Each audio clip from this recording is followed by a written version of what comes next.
Gracias a todos, mi nombre es Walter Zambrano Córdoba, soy estudiante de la carrera de Educación. En esta ocasión voy a exponerle sobre la reforma agraria. La reforma agraria en el Perú.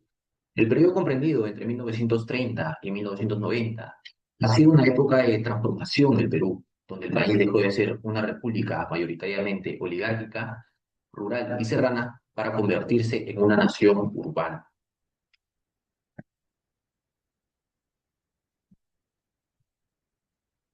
La reforma agraria. La reforma agraria fue un proceso de transformación destinado a sustituir los regímenes de latifundio y minifundio por un sistema justo de propiedad que garantice que la tierra es de quien la trabaja, acabando con la injusticia social. Esta reforma inició el 24 de junio de 1969 con el gobierno de Juan Velasco Alvarado.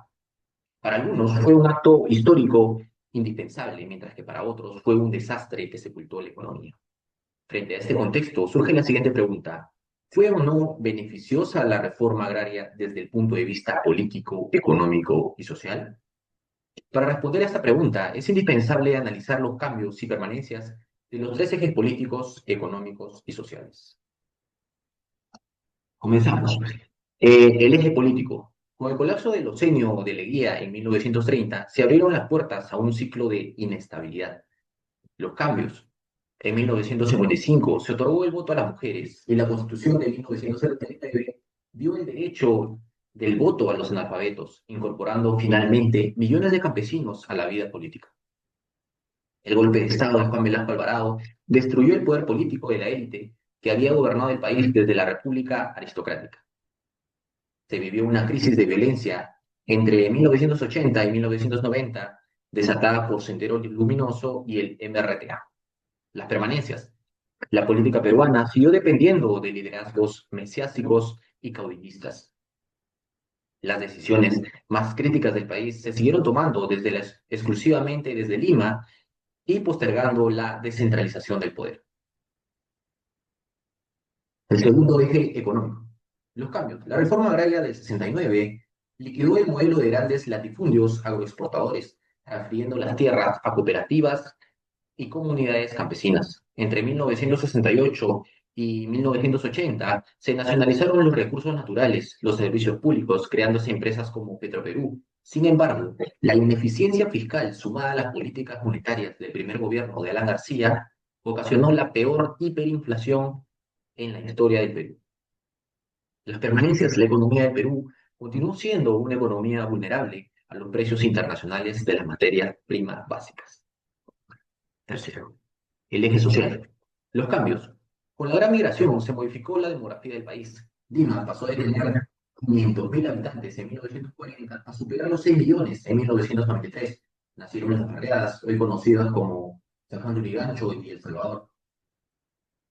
El migrante andino transformó la cultura criolla urbana. Lejos de asimilarse pasivamente, los migrantes forjaron una nueva identidad urbana, evidenciándose en la música chicha y la cumbia andina. Las permanencias, las estructuras sociales, mantuvieron un marcado sesgo discriminatorio basado en el origen étnico y geográfico. Nació el gigantesco sector informal, que evitó que millones de familias peruanas cayeran en la miseria extrema o el hambre absoluta. Listo. Respondiendo a la pregunta planteada, considero que la reforma agraria no fue del todo buena ni del todo mala, ya que tuvo sus logros históricos, pero también se cometieron errores gravísimos. Podemos destacar que gracias a Velasco se eliminaron los abusos y la ausencia de derechos, se acabaron las haciendas, el trato de amo y señor, se destruyó el poder de la oligarquía, se dignificó al campesino y por primera vez mucha gente logró obtener una propiedad. Fue un acto de justicia histórica.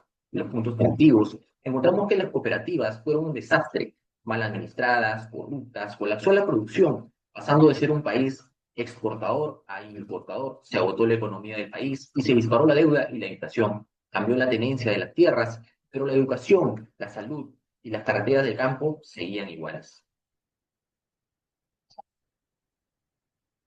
Como conclusión, podemos decir que la reforma agraria fue un éxito en lo social y en lo político, pero que fue ineficiente en el ámbito económico. Buena o mala, aunque falló en muchos temas, el hecho de haber acabado con el latifundio y la servidumbre hizo que la reforma agraria valga la pena y el fracaso económico fue el precio que se tuvo que pagar. Eso sería todo. Muchas gracias.